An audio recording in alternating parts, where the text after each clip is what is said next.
Do we do our best or do we just try? Good morning, good evening, good afternoon, and welcome to Dreamy Dreamland with Sensei Bob. I've been watching things go on. I've been talking to people, and it's like the same old same. Everyone, if they didn't do it, it's not their fault. They know better than anybody else. People should listen to them. And yet, people suffer. We all suffer.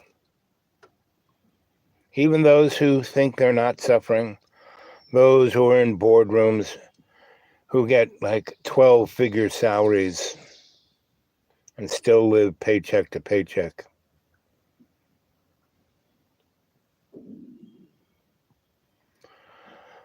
And I basically ran amongst those folk, right? I tell you stories of all the different people I've known, all the different situations I've been in, and I haven't even touched a tenth of them, right? But, I'm not doing this to become a star A-lister. No, I've already been that, I was beyond a A-lister, meaning I could just walk in without people even questioning whether I should be there.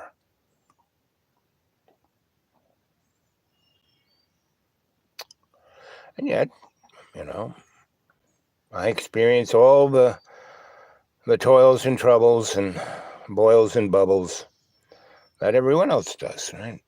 Like right now, I don't know whether this vehicle will start or we'll have to walk home in the rain, right? But I haven't really done a show because I don't even, didn't have enough cash to put gas in the car. I'm just working on fumes here. And I really didn't need to go anywhere. And so it was beautiful those days. So I just kind of, enjoyed watching the grass grow and the trees bud out.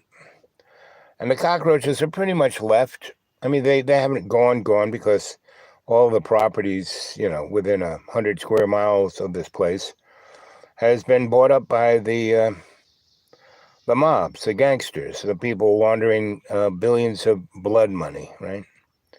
And they're going to build their casino on the lake, and once that happens, it's all... But they've already, all the different properties that they bought, all the mountaintops they built road up to, and cut down trees without any real thinking about where the water's going, and they're disturbing the aquifer, and you name it, it's happening. And all the farms there were a good 1,100 family farms here. There aren't any. They've all been bought out by Maymead, who is owned by, Monsanto, who's owned by Bayer, who's owned by God knows. And that's where we're at. We're at this corporate world, right? And here we are, 3 minutes and 50 seconds into this. And there's nobody here. And I'll talk a little bit, if someone shows up and starts talking, because this is a chat. That's what I want. I want a conversation. I want people to start thinking about their lives. What do they do? What are you doing? Are you out there in that nice part of where nobody is and it's really beautiful and da-da-da-da? Now, that's what I was doing for the last 20 years, I would work 11 to 20 weeks of the year and, make close to, what was low enough so I wouldn't have to be that taxed, right? Because the first few years I did, I made, woo! And people come say, wait, man, if you just worked, 50 hours a week, you'd be making $20 million a year. And I didn't. I didn't want to do that. I had enough money, I could go buy this, that, and the other thing, didn't have to worry about anything. Buy a new car if I wanted to. all the rest. Because up until then, up until 2003, I never worried about money. I always had whatever money I needed because I only spent the money I had, right? And I could, I lived like a king on virtually factories all over, um, you know, the boroughs. And I lived in the Federal Court building in up there, right on the border of, they bricked up the bottom 3 floors. Boys stop, and they just, so they stopped going there. And a friend of mine took me there. We got off, I think, on 175th Street or wherever that was. And we walked, there's that little gangplank on the side, and we walked up that about a quarter mile, came to this, you know, um, subway station that, wasn't really lit up with fluorescent light. It had 5 or 6, bulbs so people wouldn't kill themselves if they had to come there. And it's like that little walkway, there was a light bulb every 50 yards or 25 yards. Anyway, we get there, and the cylinder, and there's a revolving door, one of those revolving doors, and the cylinder is out, right? We just walk right through, go in there, and he goes, I want to show you something. So we go to this door, we open it up, we go down the stairs. Me being an electrician, I always have my flashlight and my tester and multi screwdriver and my Kleins. And anyway, we go down there, and I'm looking around, and I'm testing, and there's juice right there, right? I throw the switch, and I can start hearing pumps move and motors running and lights start to come on. And we walk upstairs, we go over to where the elevator is, we push the button, and the elevator comes, opens up, we get in, and we go in per view, right? And we move in there. We turn that into our base of operations, our fun house, our nightclub, you name it, right? And I had a really great time. I cordoned off my own little neck of the woods, and the Greens, which was his family. I don't know if you've ever seen the movie Training Days, that movie. And there's Bumpy Green, that family. They were the black mobsters of New York, right? And so I knew his when I grew up there, I knew his grandchildren, right? And they were running it, and they weren't as killer as that guy was, but and it was at a time before crack, when cocaine and pot were the thing. These guys just really sold pot. And then they got into the clubs, and through me, and they and I didn't do anything except I wired these nightclubs, big fancy ones that all the white people went to downtown, and basically I brought them with me, right? And then introduced them to the owners. And then they sat and drank, and I just went off and did my thing. And I said, see you later, boys. And then that was it. And that's kind of what I did. Again, I had I had a lot of respect because I would put people together and have nothing to do with it. I still do that. But I do it now more for God than for that, right? So, until those guys ended up dead at the end of a gun, right? And I was a photojournalist, and I took pictures of historical things. I think I told the picture, I almost got a Pulitzer Prize for a picture I took of a hanging, a lynching in Greensboro, North Carolina, and it was, the sheriff did it right in front of everybody. It was the black guy who was like the football star, the black school. He went off and fought in the Korean War. He went off and, went to college, and he did real well in the big city. And then his father died, and he came back and made his father's little business into a big concern in Greensboro. So, like a, department store.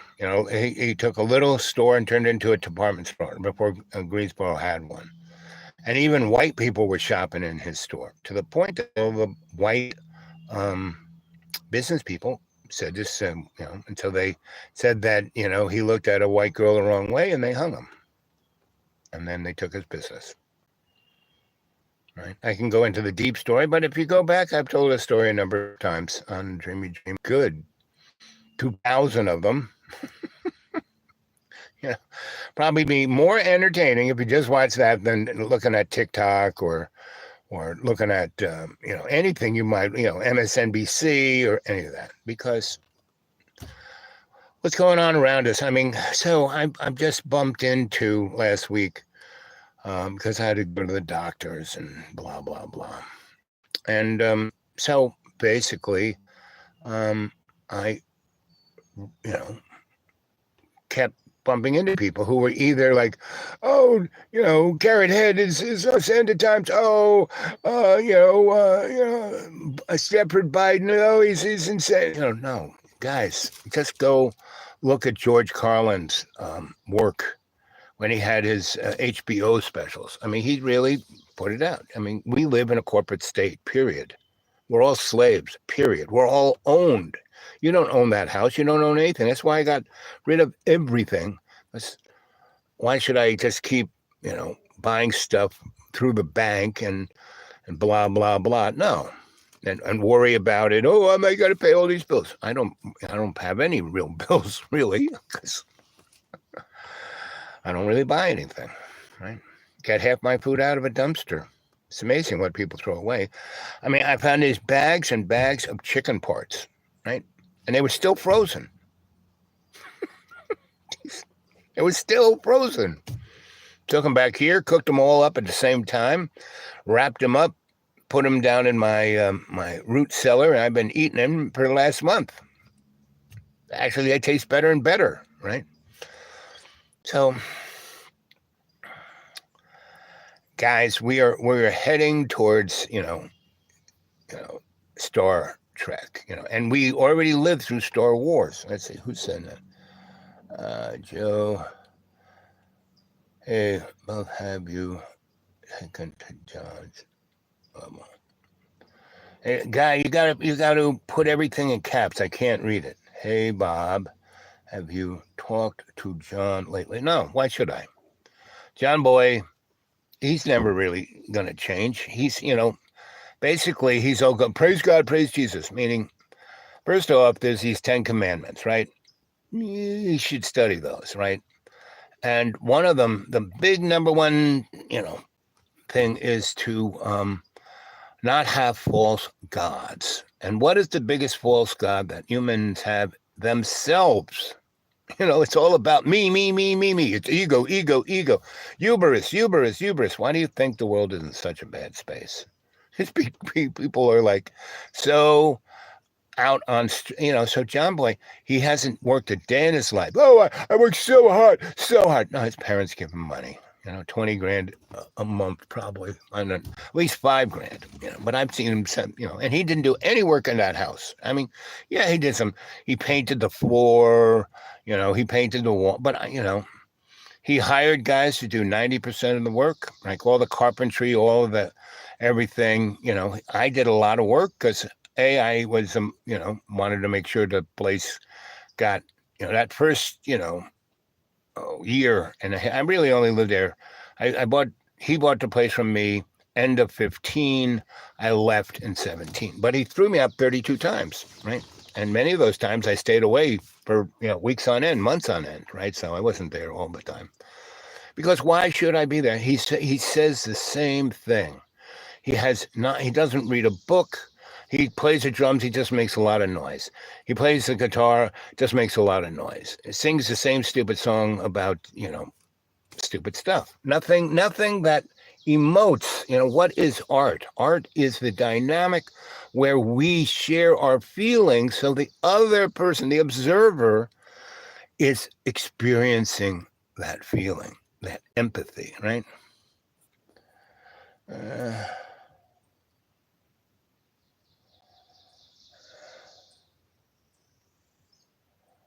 But John is always depressed because he only thinks about himself. If you want to be depressed, just think about yourself. I mean, he has 2 sons. That one's probably 17, the other one's maybe 14 or 15. And he has spent collectively maybe, a year with them, right? He got divorced when his kids were probably 6 and 4, right? And his ex stayed in Roanoke because she got the best of all worlds. His parents, who had a whole bunch of houses, she got to stay in a really nice house where she didn't have to pay any utilities or any bills. They paid for it all. And John never went and saw him, right? I mean, I had to drag him over there twice to see his kids. And he was like, and you only get that way when you're in a state of narcissism, right? And so this is what, I keep calling John the canary in the social coal mine of fear, anger, self-loathing. He is what humanity's doing to itself.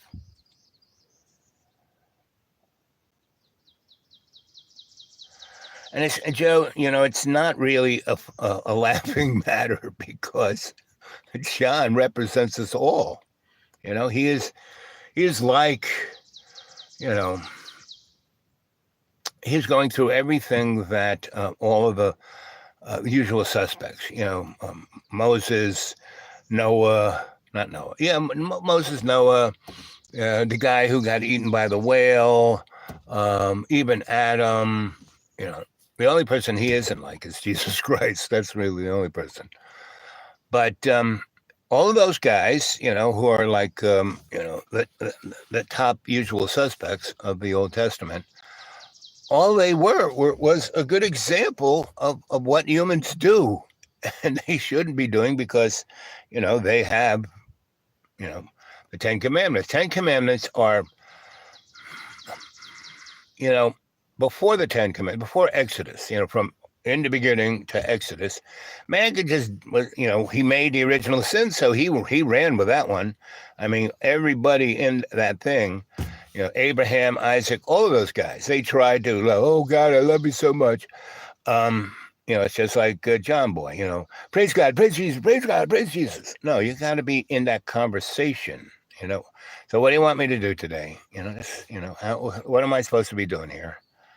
And most people, don't do that. And the other side of the coin is like, so for a good, 62 years, give or take, maybe 58, pretty much I was in sync with God. And no matter what I did, it's kind of what God wanted me to do. I mean, even when I spent, from,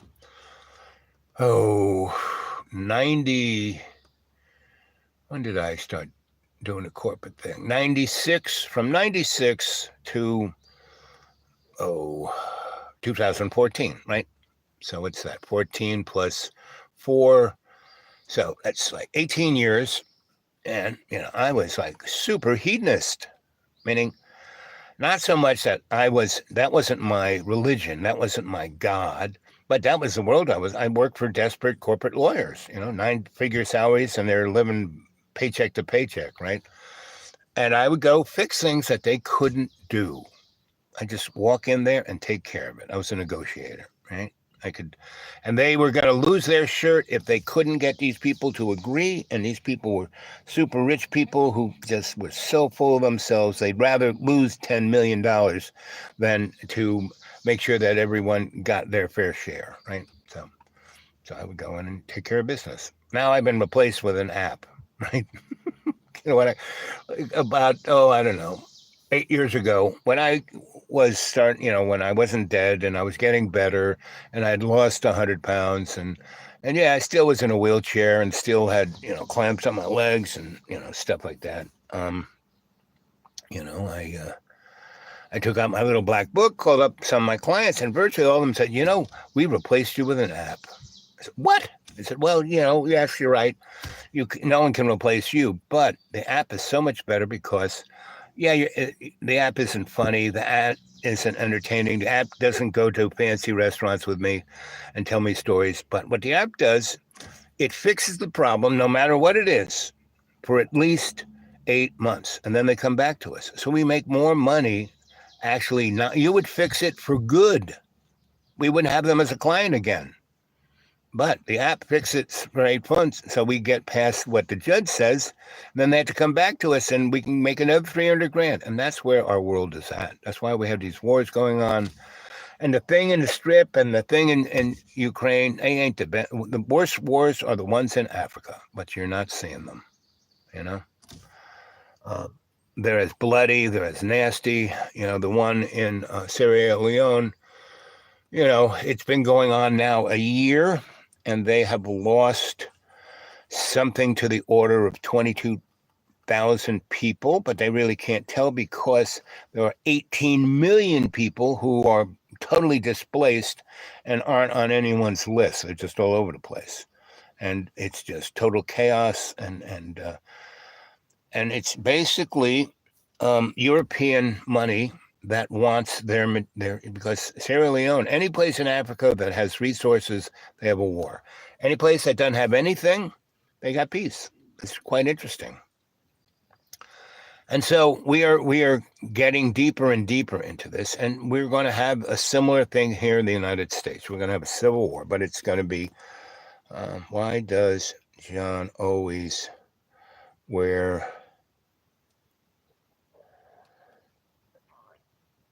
pink? Who knows, right? Me, whatever color I'm wearing is only because it's a thing that doesn't smell. You know, my fashion is defined on how clean the clothes was. And if I buy something new, it's usually at, most of my stuff I get out of the dumpster. It's amazing what people throw away and how lazy people are. People will throw really good stuff that they haven't even worn before. You know, it's still in the box, right? Oh, look at that. And there's certain neighborhoods, not near me, but especially in a place called Johnson City, another place called Kingsport, you know, Asheville, and a few things in between. Boone is so bourgeois. It's got 30,000 kids at the App College, and that's just a playground. You know, they go there to go canoeing and skiing and drinking and whoring, and then get a degree, which is totally worthless, right? And so they have all these. They're not living in dorms. Most of them are living in apartments. The mob has built tons of really high-end apartments these kids live in, right? So I just drive in the underground parking where the dumpsters are. And the kids are so lazy, you know, they can't quite get all of the stuff they got that's still in a box into the dumpster, so they just leave it in front of the dumpster. Thank you very much, right? And I go in there, and, you know, only once has someone said, "What are you doing?" I said, "Oh, come here. Let me read your palm."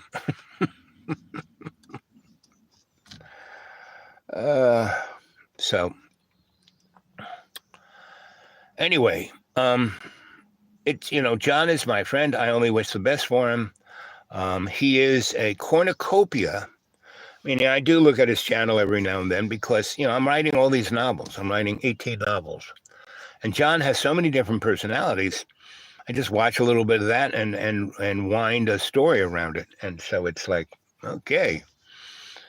So, but John is, you know, I wouldn't spend any time really worrying about John or thinking about John or being anything even close to any of that.